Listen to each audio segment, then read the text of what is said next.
El primer triunfo electoral de la oposición en 17 años de chavismo parece iniciar la cuenta regresiva a un modelo político y económico sumergido en el milagro de haber causado la peor crisis económica en el país más rico de Sudamérica. Antonio Pozo, jefe de la bancada legislativa de Avanza. Buenos días, bienvenido a Contacto Directo. Muy buenos días, doctor. Gracias por invitarme a este espacio de diálogo. El resultado de las elecciones en Venezuela, ¿qué marca? ¿Una restauración conservadora o el desplome del socialismo del siglo XXI? Bueno, el problema venezolano realmente es grave. ¿Cómo puede concebirse que uno de los países más ricos de América, sobre todo en el área de recursos naturales hidrocarburíferos, tenga que soportar la crisis económica más espantosa de su historia, incomparable con el resto de países de la región y yo diría del mundo?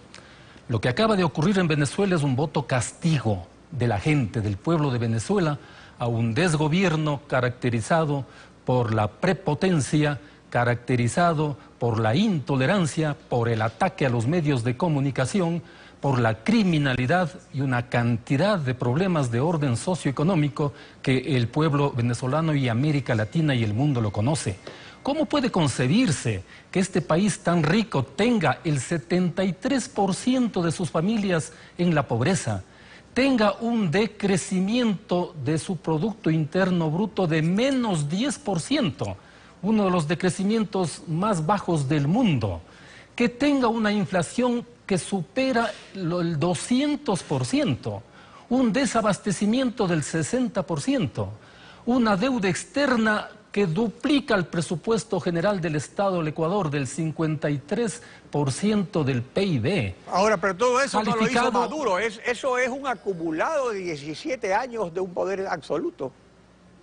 Por supuesto, ¿cómo puede llamarse a esto socialismo? Yo creo que estos regímenes de carácter populista, caracterizados por el dispendio del gasto público que ocurre en Venezuela, igual ocurre en el Ecuador. Venezuela y Ecuador son los dos países donde el derroche del gasto público sube al 45%. Bueno, pero que el Ecuador modelo no las está mismas agotado. Condiciones económicas, sociales y políticas, digamos, que en Venezuela para cambiar el modelo. O sea, económicamente al menos la dolarización nos ha blindado. O sea, ¿cómo ve usted la situación en el Ecuador en ese sentido, partiendo del punto de vista del modelo político y económico? Precisamente porque este modelo es parecido, esto que llaman socialismo del siglo XXI, que para mí no es más que populismo aberrante del siglo XXI, es lo que está provocando esta debacle en los diversos países de América Latina.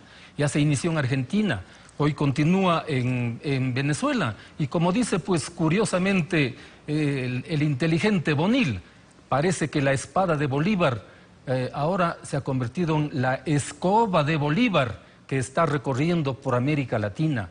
Esto es terrible. ¿Cómo puede llamarse socialismo esto?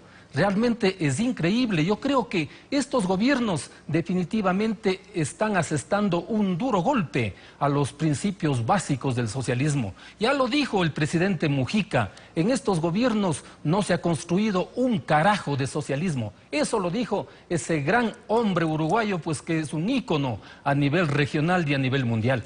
Ahora, el chavismo ha perdido las elecciones parlamentarias, pero conserva las otras funciones del Estado. En el Ecuador, si un candidato de oposición gana la presidencia, tendrá las otras funciones del Estado en manos del correísmo.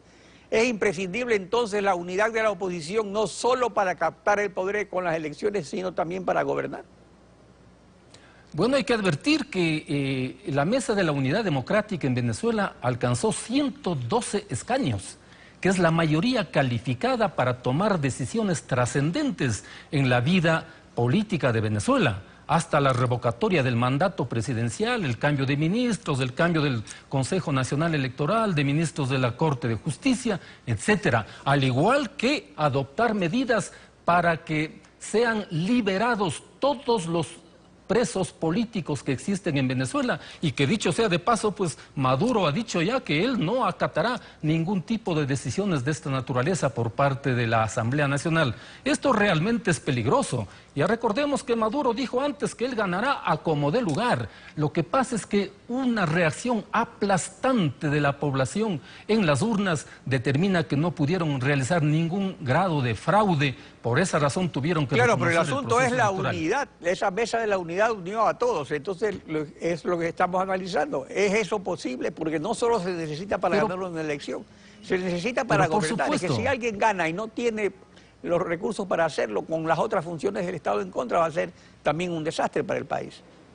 Sí, yo creo que definitivamente la Mesa de la Unidad Democrática debe servir de ejemplo para toda América Latina y para nosotros fundamentalmente, para que nos unamos quienes pensamos diferente a este régimen populista que también está aquí en el Ecuador. Ya dimos un paso importante la semana anterior a propósito de la aprobación de las mal llamadas enmiendas que fueron un atentado a la democracia en este país, cuando la mayoría de miembros de los sectores políticos que pensamos diferente al régimen ya realizamos un pronunciamiento público que nos unifica. Yo creo que la experiencia venezolana debe llevarnos a ámbitos de esta naturaleza, incluso deponiendo barreras de orden ideológico, deponiendo precandidaturas o candidaturas presidenciales, sentarnos en una mesa de diálogo para proponer un proyecto político y económico que salve al Ecuador de la dura crisis económica que se encuentra en una auténtica... Ahora, pero siempre se intensiva. dice lo mismo y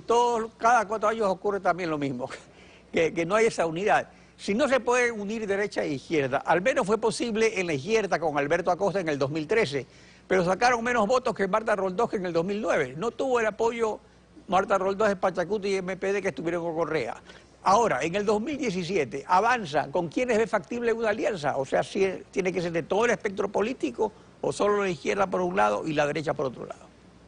Bueno, nosotros aspiramos que este acuerdo nacional y un acuerdo de gobernabilidad ojalá pueda darse entre todos los sectores que pensamos diferente al actual gobierno. Y si eso no es factible, pues al menos ese gran espectro de la centroizquierda en el cual se ubica mi organización política, muy bien podríamos llegar a este tipo de consensos. ¿Para qué? Para este acuerdo político y salvar al país de la crisis económica, para llamar incluso a una nueva Asamblea Nacional Constituyente y desmontar el carácter orgánico de la Constitución que nos lleva a ese hiperpresidencialismo concentrador de todos los poderes omnímodos en la presidencia de la República. El problema, más que el modelo hiperpresidencialista, sería la persona que lo ha estado ejerciendo. Porque en cuanto a la unidad, el asunto es que en el centro y la derecha parece peor. Especialmente si el alcalde de Vox se mantiene neutral con su estrategia del voto cruzado. Pero si se lanza o apoya el lanzamiento de alguien de su propio partido, como Cintia Viteri, por ejemplo, lo que sí estará seguro es que perderá el candidato social cristiano, Guillermo Lasso. Además que habrá una oposición dispersa en la Asamblea. ¿No le parece que en el Ecuador el ADN de la oposición es distinto que en Venezuela? Bueno, sí, pero yo creo que las circunstancias históricas que van ocurriendo ahora, estos nuevos vientos de cambio en América Latina, van creando las condiciones precisamente para superar incluso barreras de orden ideológico, pensando que la crisis económica no tiene esos tintes. Y definitivamente todos debemos pensar en el Ecuador de hoy, en el Ecuador de mañana, y para eso pues yo creo que esas barreras deben romperse de alguna manera y hacer un acuerdo de gobernabilidad. Ojalá, al menos, toda la centroizquierda, que es un espectro sumamente grande, podamos alcanzar esos consensos, y yo creo que con el ejemplo de Venezuela sí podemos alcanzar, darle a este Ecuador una alternativa diferente de gobernabilidad y no este hiperpresidencialismo que nos lleva a un caciquismo que verdaderamente el pueblo ya no lo soporta. Antonio Pozo, gracias por acompañarnos en Contacto Directo.